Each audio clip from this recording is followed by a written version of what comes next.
gestion CAA compagnie aérienne ya bana mboka oyo mesana kosebesa bino na qualité ba service de ndenge boyebi toujours soucieuse ya kotia à l'aise ba passager na ye ba voyagaka kitoko tina destination tala tina pekisi biloko nyonso oyo ekotaka na cabine te c'est-à-dire passager nyonso akoki koya na biloko te amata nango na avion lokola coupe-ongle ciseaux pen pe barrette mbeli canif Minisutu Masasi, grenade, marteau pe tournevis, frite pe hamburger to biloko ya kolia, lame de rasoir, parasol, bouteille ya mai, munduki, parfum pe briquet.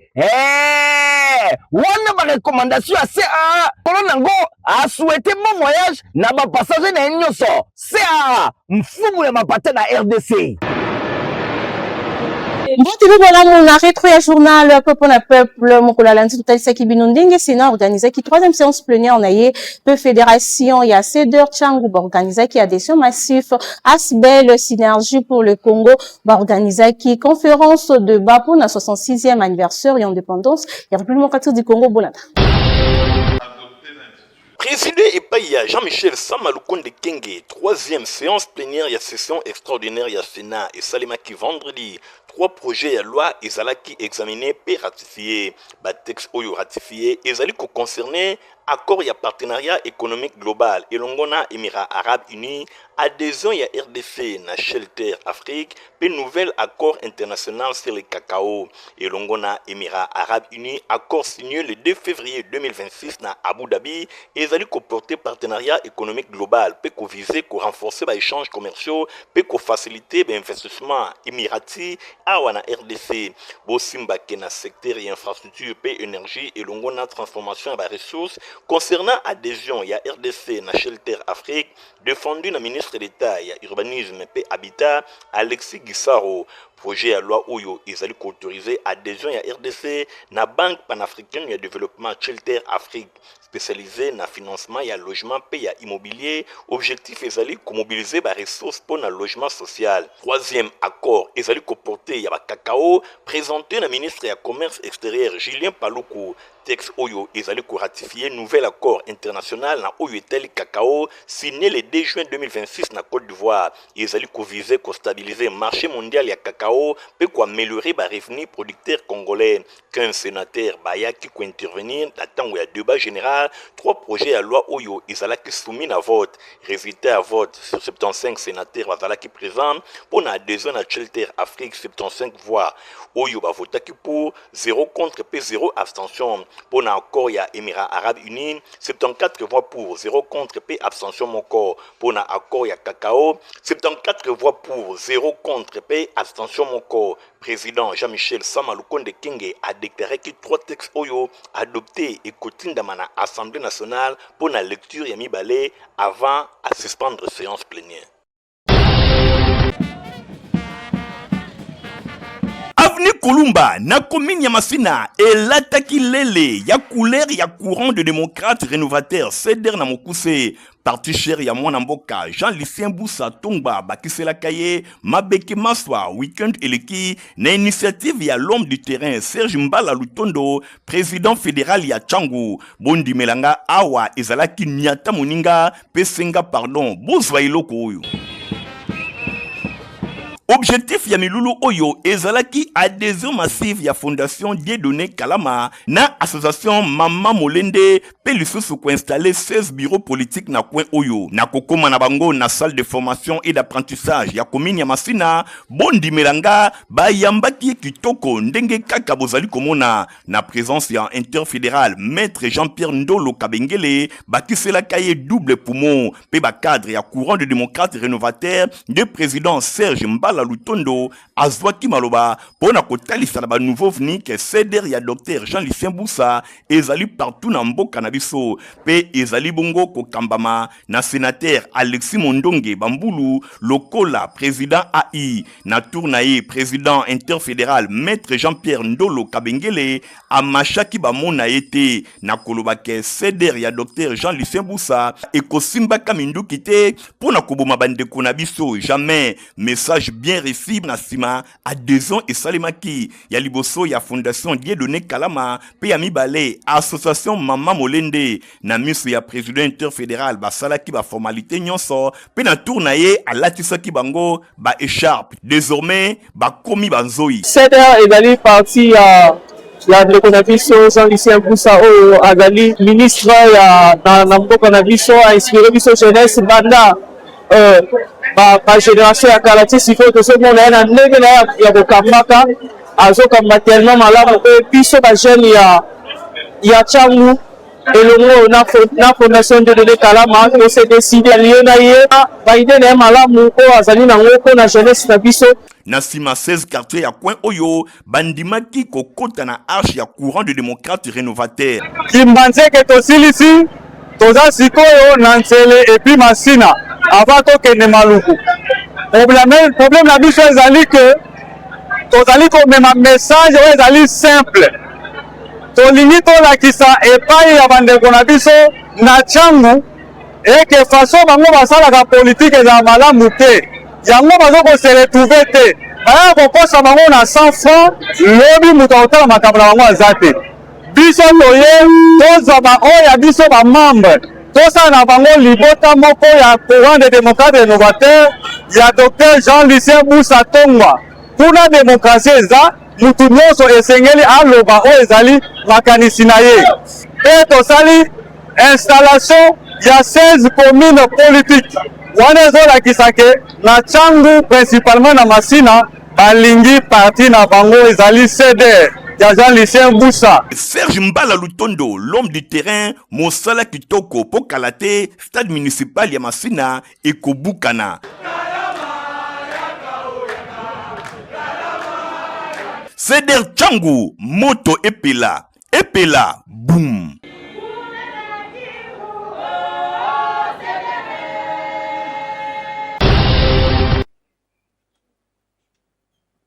Juin 1960, 30 juin 2026, jour pour jour, RDC et Kokisi 66 ans depuis Ezwa indépendance nango pour nako célébrer anniversaire yango malamu bande ko ya asbel synergie pour le Congo nabo kambemi ya président José Eyoka ba organisa ki conférence débat pour kolobela histoire politique ya République démocratique du Congo et paiwa pitem nango ezalaki la nécessité du dialogue de la révision constitutionnelle oyo epesa ki président José Nzela na kopesa makanisi ya kitoko oyo ekobimisa mboka na biso na kao oyo ezanango kuna atalisaki ndenge dialogue ezali moyen se moko oyo ekosauve mboka pona emema yango na développement kasi dialogue yango esengeli esalema kaka elongo na bana mboka oyo bazali maboko pembe tozana posa kaka te bamindeli baya la biso basesi sila na bango biso mo bana ya mboka toyebi ndenge nini toyiko sangana topesa maele po ete Congo ekene liboso toyebi 66 ans muto ana 66 ans pana biso baafricain tobenga ye muto ya bwanya pour atamboli amoni biso 66 ans 66 ans après tout le monde a été décolleté pendant que nous étions parmi les pays où il y a Afrique et Zalaki dans mon PIB il y a bien il y a stabilité mais tout au cas moi 66 ans après moi quand biso est commun nyamu toujours kene libosote to telemi to kozonga si est-ce que to bengi na ba congolais total est-ce qu'il faut tout continuer bon il faut tout téléma total na misu pour tout loba oyo eza malamu to oyo eza malamu donc ezali ngonga oyo biso to kobenga ba congolais nyonso to baya to réfléchir ba oyo wana kaka te nde ba congolais baza plus de 80 millions d'habitants donc congolais nyonso to akikoya kopesa makanisi po ete mboka ekele liboso. Président José Ebongo na likambo etali révision constitutionnelle olobi nini campagne parlons-en ezaka la campagne ya kopesa mateya kolakisa na bato Mokoya Nardi, tout à fait, qui binondingue, honorable député, Basala, qui séance plénière, reprenant ministre, Judith Souminoa, à président, qui, l'immeuble, gouvernement, réunion, et recouvrement, Yabanyongo, ya FPI, président, la lutte de jeunes, UDPS, Selimba, ou Alansa, qui, tournoi, ya unité, voilà. Assemblée nationale a adopté que lundi 6 juillet 6 projets à loi où ils allaient autoriser ratification à accord et à coopération et à financement conclu entre République démocratique du Congo et partenaires internationaux et belé texte où ils allaient approuvé à unanimité et pas il y a 372 députés où ils participent à qui n'a vote concernant sécurité, santé, énergie, et développement rural et longo d'infrastructure. Président et Assemblée nationale, honorable Aimé Boji Sangara, séance plénière où il examine qui dans nos projets à loi où ils allaient autoriser ratification et accord et coopération dans matière de sécurité conclu entre RDC et la République de Turquie, défendu et pas il y a vice-premier ministre et ministre intérieur, il y a sécurité et décentralisation et longo affaires coutumières Jacquemin Chabani. Texte Oyo ezali visé pour renforcer coopération entre Baïtami Balé na lutte contre terrorisme, criminalité transnationale organisée, pe cybercriminalité, blanchiment et capitaux, traite et être humain, trafic et stupéfiant, pe le trafic illicite et armes. Pour un examen article par article projet à loi Oyo ezala qui adopté par 372 voix. Oyo votaki pour abstention ezalaki te pe contre ezalaki te yango ekotinda mana Sénat pour la lecture ya mibale chambre basse adoptaki ensuite 5 projets ya loi oyo ezali kolobela ratification ya accord ya financement destiné pour na soutenir programme prioritaire et belé à gouvernement ezali kotonga complexe hospitalier pe nouvelle ville ya Kinshasa programme d'appui na développement rural inclusif et résilient projet électrification rurale pe périurbain pour na oyetali mini réseau photovoltaïque et hydroélectrique implantation il y a incubateur pe petites et moyennes entreprises dans secteur agricole pe na kotonga pe ko réhabiliter extension il y a aéroport international il y a Luano na ville de Lubumbashi loko la premier texte 5 projets à loi oyo ezala qui adopté na unanimité 372 députés présents votaki oui abstention ezala quitté pe non ezala quitté ekotinda mana président de la République pour la promulgation nanzela ba différentes ratifications et Assemblée nationale a fongoli nzela na mise en œuvre ba projet et belé structurant destiné pour na renforcer coopération internationale pour améliorer l'infrastructure publique pour soutenir le développement économique et social ya mboka. Les bonnes œuvres ne meurent jamais. Talatina, il y a des centres humanitaires, il y a Isaac Bogo, Tinda, Fondation, il y a différents hôpitaux, il y a Ville, il y a Kinshasa, mardi 30 juin 2026. Après bénédiction, il y a Moussali Nanzambe, Ndebazwa Kinzela, direction clinique Bondeko, na commune ya limité. Et pas Iwapi Bazalaki reçu, et pas il y a médecin directeur, Jinga Chiza Alex, et pas Iwapi, délégation Oyo, et Kambamaki, et pas il y a Mama Mado Bobina. Boye Nasima, il y a échange, batika ki bakisi ya ndenge na ndenge surtout pour na kosunga ba patient ya diabète pe ma matériel médical ya ndenge na ndenge et pesama ki na hôpital oyo pour na ba traitement ya malonga ya ba patient oyo nyonso balekaka wana basuka ki wana te bazwa ki petan ko kominye elongo na babeli ndenge kaka initiateur ya fondation oyo Isaac Bogo Tinda Derez mémoire azalaki kosala bo simba pe boye bakena bobimi na bango boyoka gratitude ya médecin directeur ya clinique Bondeko. Tozane Sengo Makasi parce que tozo figuré parmi ba hôpitaux yo fondation Isaac Bogo akana ki ko visiter lelo na mukolo ya indépendance ya pays ai pana biso eza Sengo Makasi mais ai maboko pamba te ai li biso ba biloko e ko permettre biso ba prestataire de soins tozwa soins malamu na ba malade na biso mais asuki wana te ai li pe ba malade na biso biloko e ko permettre bango e ko aider bango na ko prendre en charge la maladie na bango ezala awa na hôpital ezala tina na bandako na bango spécialement ayeli ba diabétique na biso ba kito e ko permettre bango ba vérifier ka sucre na bango régulièrement parce ba activité ya boye e suka lelo te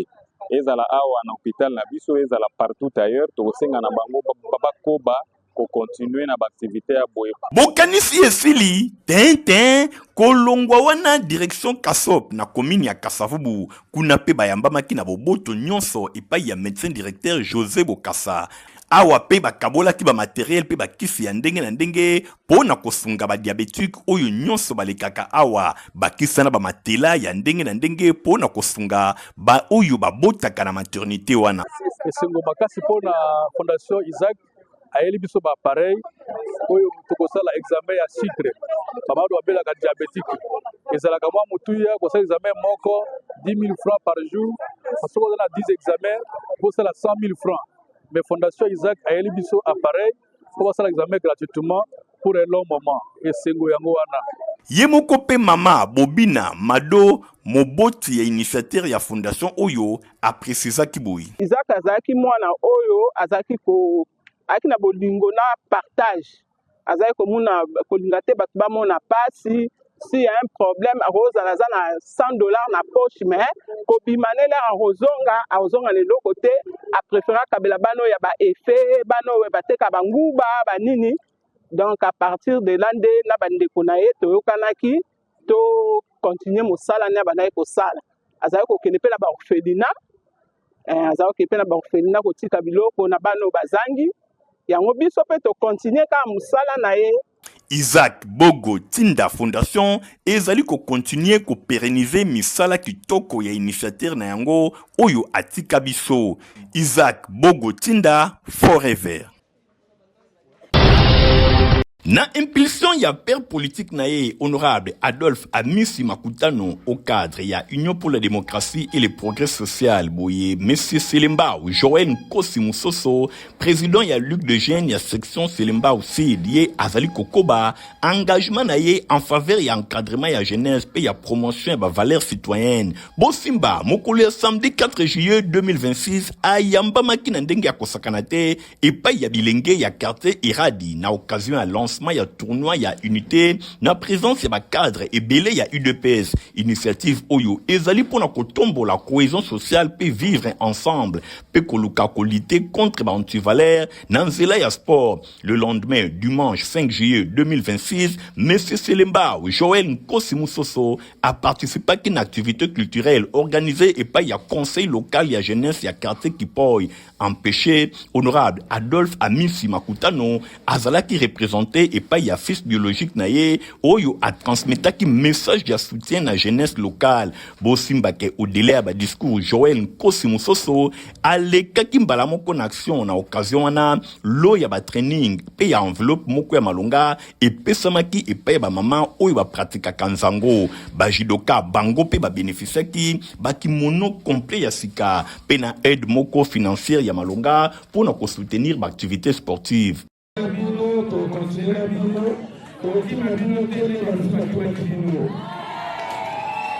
à partir de là,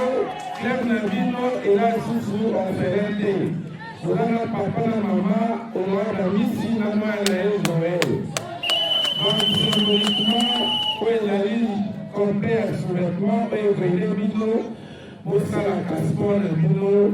négocier. Na ba geste oyo nyonso ba geste moko concret Monsieur Selemba Joël Nkosi Musoso pe honorable Adolphe Amisi Makutano bazali kotalisa volonté na bango ya ko accompagner jeunesse ya Selemba pe kotombola épanouissement boye proximité na bango elongo na population pe engagement en faveur ya développement communautaire ezali présenter lokola ba partisan nyonso lokola marque moko oyo ezali ko distinguer bango na ba action na bango oyo bazali ko sala na politique. Mokolo ya mercredi, bomonaki ndenge président de l'Assemblée nationale a participé qui na 51e session ya Assemblée parlementaire ya francophonie pe parti politique ACP bazala ki bon na matinée politique voilà. Président de l'Assemblée nationale, honorable Aimé Boji Sangara, azali ko participer depuis mardi na Tongo na Yaoundé na misala ya 51e session ya Assemblée parlementaire ya francophonie APF na Mokuse oyo ezali ko salima na capitale camerounaise ko banda le 7 kino le 12 juillet 2026. Akomaki na Yaoundé na pokwa ya lundi numéro 1 ya chambre basse ya parlement azala ki accompagné na délégation ba députés nationaux kati na bango Kester Chimène Poli mokolo ya mardi président honorable Aimé Boji Sangara a participé qui na ba différentes réunions oyo ezwamaki na programme ya 51e session ya APF oyo ezali ko sangisa ba président ya ba parlement pe ba parlementaire oyo ya francophonie autour ya ba grand enjeu politique démocratique économique et sécuritaire ya espace francophone na présence na na milulu oyo président ya Assemblée nationale azali kotalisa engagement ya République démocratique du Congo ya ko contribuer activement na renforcement ya coopération parlementaire francophone na promotion et valeurs démocratiques pe na recherche de réponse concertée na défis communs oyo bazali confronté état membre. Tango babengaka ye les responsables ezalaka maloba ya pamba kaka te mais plutôt bolingo pe engagement na ye azalaka na yango na population ya commune ya Selembao en particulier pe ya ville ya Kinshasa en général. Ye nani honorable Maotwene di papa Selembao mikolo eleki ayaki kotia première pierre pona kotonga passerelle na rivière Kalamu entre ba quartier Totangi Ngafani na camping bondi melanga ndoto ekomi lelo kolata nzoto. Latina ya visite évaluation ya honorable Maotwene oyo pe etikaki population indifférente te. Nzamba zo lokumo amatisa sur niveau ya likolo. Parce que makambo nyonso tutikele komona yango te. Mais ngape muntu na zo ba awa na mta territoire ote mais ndako ekoma koto. Na nyoko mpo lokatsa ngambo. Na eko vivre. Bakolo ngo na longo paya. Mais na féliciter. Njamba matisele niveau atika te po akire kalamu na misu na ngai. Na monti akire kalamu awa ngana ça déjà awa. En tout cas tino komona pont oyo c'est à féliciter. Allez. Oyo sobomami ekota kati na ye amata. Sepeli vraiment na honorable mawa sele biso pont. Pour mingi soki mbule beti omona bana ba kende classe mais bakata vraiment maïzate ba ko ko chola en tout cas to PC vraiment merci na likambo oya sali biso na Selembao a Bosimba pe boyeba ke passerelle oyo eza na 9 mètres ya longueur sur 1,60 m ya largeur. Ah oui, nani akokabola bolingo ya honorable Maotwene papa Selembao du les responsables et longo na population na ye azate pe akotika la kobota mate. Coalition 64 basala ki point de presse pe union congolaise bango pe basala ki na matini politique na niveau ya ville ya Kinshasa yango ndezaki ba élément total ça ki no mokolo ya jeudi.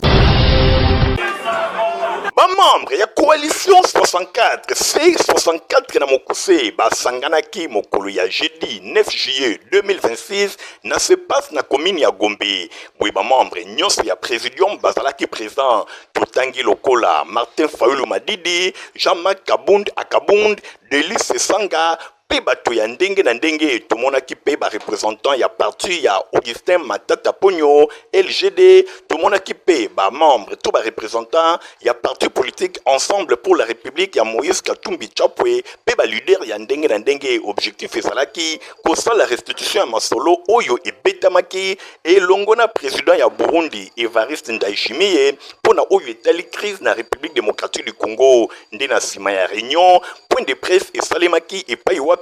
C64 apesaki point de vue to communiqué par rapport ya masolo batalisi polele ke bango bazali prêt pona likambo etali dialogue pe bazali ouvert kasi dialogue inclusif oyo ekosangisa ba congolais nyonso bango bazalaki commander ya médiation ya président ya Burundi te kasi bamekaki ko répondre na ba bons office na ye pona likambo etali crise na RDC. Bango bazali wana pona kotelemela tendance nyonso ya kosala changement to révision ya constitution oyo ezali ko consacrer désormais balkanisation ya mboka na biso République démocratique du Congo oyo eza na guerre parti mususu eza occupé bakoki kosala soki mokete likambo etali référendum pona koluka ko changer constitution wana ezali déclaration etangamaki epai ya Jean-Marc Kabund Akabund oyo azali moko ya leader ya coalition 64. Le présidium de la coalition article 64 pour la défense de l'ordre constitutionnel a été reçu par son Excellence Evariste Ndayishimiye, président de la République du Burundi et président en exercice de l'Union africaine, dans le cadre des consultations qu'il mène sur la crise en République démocratique du Congo. Bongo na suka ya masolo boyoka quelques responsables ba parti politique ndenge ba pesaki makanisi na bango. Tundimaki invitation ya président Burundi oyo ezalaki ye aussi yepe azalaki pe poussé par Ndeko Tshisekedi ou asengaki eke amona biso po toluka terrain d'attente toluka yokana yango biso tokenaki koyoka président ya Union africaine et na koluka kuna biso pe topesi bacondition oyo peuple na biso ayebi condition ya liboso Ndeko Tshisekedi il faut mettre faut atika ko changer constitution ya mibale aloba publiquement qui a publié loi référendaire te ya misatu il faut ndima publiquement dialogue inclusif parce que aza incapable à gérer mot. Ça c'est de 1. De 2, à trahir la constitution au Yemoko prétexte serment en article 74. Alors, il était prévu que marche est le 8. Mais, ndekoti lomboko banga mupepe le 12 na le 3 juin, nde abenga kibongo président Ndayishimiye na qualité na ya président de l'Union africaine pour que aye babongo na ko solwana biso na koyoka maenyo twali ko luka ndekoti lombo aye bana ko sala yango. Alors, pour tout être ce qui n'y le 22. La même détermination qu'avait la population pour le 8, nous demandons à notre peuple que Baïbana Kozala Ike, il y a mercredi le 22, où il exige bongo démission en décoti lombo pour être yé ayebina ko trahir serment na yé moko ayebaki na ko lapa. Oyebi ndekoti lombo alapa ka serment to pe ndaya nikolo ya Biblia ya koloba ete yé akoyeba na ko tosa mobeko likonzi. Mais tango ye akoki kotosa mobeko likonzi te elinkoloba ete ye abebisi ndaya oya lapaka na yango ebongi na ye ayeba na kotika ebonga na ye ya mokonzi ya mboka po akoki bongo na kokamba susu mboka na biso te. Na oyo etali marche ya le 22 juillet 2026 boye bango bazali déterminé balobi mbala oyo report ekozala te bakongole nyonso esengeli batelemela changement ya constitution. Pepo na kosukisa mokolo ya vendredi totalisa kibino ndenge 2G ya Sensap assistaki na télé technique mpona ba mécanisme ya prise en charge ya frais funéraires ya ba agent ya carrière ya service public ya l'état pe ba élève ya complexe scolaire Mama Pemba babetaki bongo 100%. Na atelier technique oyo na ville province ya Kinshasa bango banani ba expert ya gouvernement pe ya caisse nationale de sécurité sociale des agents publics de l'état Sensap na mokuse oyo bayaki ko présenter nouveau mécanisme ya prise en charge ya ba frais funéraires ya ba agents publics actifs pe ba ayant droit et pa yuapi ba poni date ya le 1er août 2026 pour ekota en vigueur. Réforme oyo mise en œuvre nango ya Sensap na qualité na ye ya organe technique chargé ya gestion ya sécurité sociale ya ba agent public de l'état baza ko viser pona komema réponse durable na ba difficulté oyo ba famille ba confrontaka na tango ya liwa ya agent actif topé ba ayant droit na bango kozwa na ye maloba na occasion oyo nde vice premier ministre ministre ya fonction publique modernisation ya administration pe innovation ya service public Jean-Pierre Liaou Eboa a indiqué que réforme oyo et se répondre na attente ya longue date ya ba agent public a souligné que gouvernement a causé la garantir ba serviteur ya l'état meilleure protection sociale pe ko accompagner ba famille na bango na ba moment ya ba difficulté. Vice premier ministre a salué vision ya président de la République Félix Antoine Tshisekedi Tshilombo na politique na ye oyo azali ko viser pour na ko renforcer pe ko attendre progressivement pas problème ya sécurité sociale ya ba agent public na étendu mobimba ya RDC nouveau dispositif oyo réponse nango na système ya mutualisation ya ba risque entièrement financier et pas ya l'état na titre wana nde gouvernement akobanda ko verser mensuellement na Sensap contribution ya 5000 francs congolais na agent actif nyonso pour na ko couvrir ba prestation oyo za lié na ba frais funéraires approche yango et ko permettre ya ko garantir équilibre ya régime na ko rondaka ba prestation accessible na ba agent nyonso oyo bazali concerné a étude ezala qui présenté au cours ya atelier oyo et monisike capital ya DC ezala qui fixé na fonction ya grade ya agent pe coût ya vie na ba montant destiné ya couvrir ba frais funéraires et kobanda ko varier environ 2 millions ya francs congolais pour la secrétaire général, pe 1 million ya francs congolais pour na huissier, ba conjoint ba ko bénéficier également na couverture entre 1 million pe 700 000 francs congolais, tandis que bana ba ko bénéficier na prise en charge pour na ko atteindre 1 million ya francs congolais selon ba modalité prévue na régime. Ba ko bénéficier yango ndenge nini, ba bénéficiaire ba ko introduire ba demande directement na ba agence ya SENSAP topé na plateforme numérique ya établissement. Après dépôt ya dossier complet, qu'est-ce à ko s'engager pour na ko liquider prestation na délai moko maximal ya 7 jours. Présente na ba assise oyo délégation ya SENSAP et kamamaki et paina ye moko le top manager Junior Matamelanga oyo azali DG ya SENSAP et pa wapi a réaffirmé engagement ya institution na ye ya ko assurer gestion moko rigoureuse, transparente et efficace na nouvelle prestation le gouvernement est confié et pas et reconnaître bas résultat enregistré ya caisse na gestion ya sécurité sociale ya ba agent public peut renforcer davantage rôle na ya instrument technique na mise en œuvre ya politique sociale ya l'état. Junior Matamelanga a rappelé que SENSAP a ko assuré déjà na cadre ya action sociale pe sanitaire na ye assistance na faveur ya ba retraité décédé pe prise en charge yaba frais funéraires yaba agent actif peba ayant droit protection sociale yaba agent public de l'état et za ko franchir na nouvelle étape na ko traduisaka volonté ya gouvernement ya ko bâtir système ya sécurité sociale plus inclusif, plus moderne, pe davantage orienté vers ba besoins réels yaba bénéficiaires. Merci pour la confiance et fidélité aux accords dans journal. Nabino rétro ya journal peuple plus commune souka. Ce qui peut se payer qui na Europe ça merci na Christian Kengebe nyo azala qui na sima caméra pe na montage na Fabrice Lundombi journal peuple zaka supervisé par Nemoko héritier ma béni botika madame. Au revoir.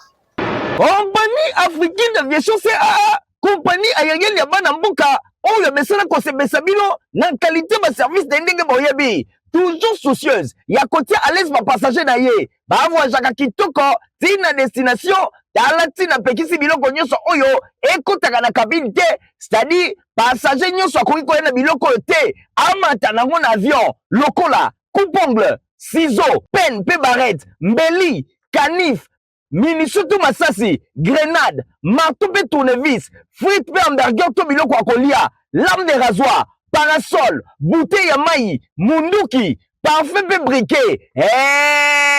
Wana ba recommandation à CAA. Polo nango a souhaité bon voyage na ba passager na nyonso. CAA, mfumu ya mapata na RDC.